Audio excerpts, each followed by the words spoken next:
മുന്തിരി കൃഷി എന്നാൽ തമിഴ്നാടോ മഹാരാഷ്ട്രയോ ആണെന്ന ധാരണ തിരുത്തി കുറിക്കുകയാണ് കൊല്ലത്തു നിന്നുള്ള ഈ 6ാം ക്ലാസ്സുകാരൻ. കാലാവസ്ഥാ വെല്ലുവിളികളെ മറികടന്ന് പത്തനാപുരത്തെ തന്റെ വീട്ടുമുറ്റത്ത് മുന്തിരി വിളയിച്ചാണ് ഈ കുട്ടി കർഷകൻ താരമായത്. പത്തനാപുരം കടക്കാമൺ സ്വദേശിയായ അംജിത്ത് എന്ന 6ാം ക്ലാസ്സുകാരനാണ് ഈ വിജയഗാഥയ്ക്ക് പിന്നിൽ. പത്തനാപുരം സെന്റ് സ്റ്റീഫൻ സ്കൂളിലെ വിദ്യാർത്ഥിയായ അംജിത്ത് പഠനത്തോടൊപ്പം കൃഷിയോടുള്ള തന്റെ താല്പര്യവും ചേർത്തുവെച്ചപ്പോൾ വീട്ടുമുറ്റത്ത് ഒരു മുന്തിരിത്തോട്ടം തന്നെ വിളഞ്ഞു.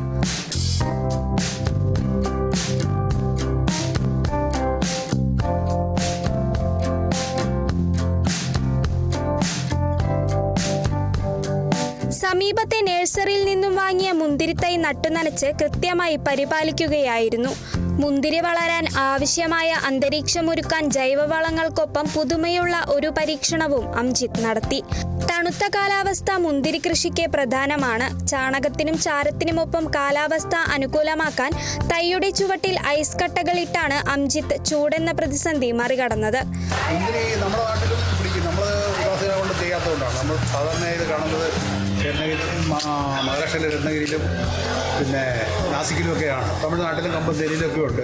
നമ്മൾ ഉദാസീനത കൊണ്ട് വിചാരിക്കുന്നുണ്ടോ നമ്മുടെ നാട്ടിൽ മുന്തിരി നല്ലവണ്ണം പിടിക്കും കായ്ക്കും എന്നുള്ള ഒരു ഉദാഹരണമാണ് നമ്മുടെ ഈ കടയ്ക്കാമണ്ണ് ഈ കായ് ചെയ്യുന്ന മുന്തിരിയാണ്. അതിന് വളം പ്രത്യേകമായിട്ട് പറയുന്നത് ആയുസിട്ട് കൊടുക്കണം. തണുപ്പ് കാലാവസ്ഥ വേണമല്ലോ. പിന്നെ ജൈവവളമൊക്കെയാണ് പറയുന്നത്, അല്ലെ രാസവളം അധികം പ്രയോഗിക്കുന്നത്. വിളഞ്ഞ മുന്തിരിക്കുലകൾ കാണാൻ മുതിർന്നവരും കുട്ടികളുമടക്കം നിരവധി പേരാണ് മഞ്ജുവിലാസത്തിലെ അംജിത്തിന്റെ വീട്ടിലെത്തുന്നത്. വിളവെടുത്ത മുന്തിരി ബന്ധുക്കൾക്കും സുഹൃത്തുക്കൾക്കും പങ്കിട്ടതിന്റെ സന്തോഷത്തിലാണ് ഈ കൊച്ചു കർഷകൻ. വല്യച്ഛൻ സത്യനേശന്റെ പൂർണ്ണ പിന്തുണയും അംജിത്തിനുണ്ട്. പഠനത്തിന് ശേഷം ബാക്കിയുള്ള സമയം കൂടുതൽ വിപുലമായി മുന്തിരി കൃഷി ചെയ്യാനാണ് അംജിത്തിന്റെ തീരുമാനം.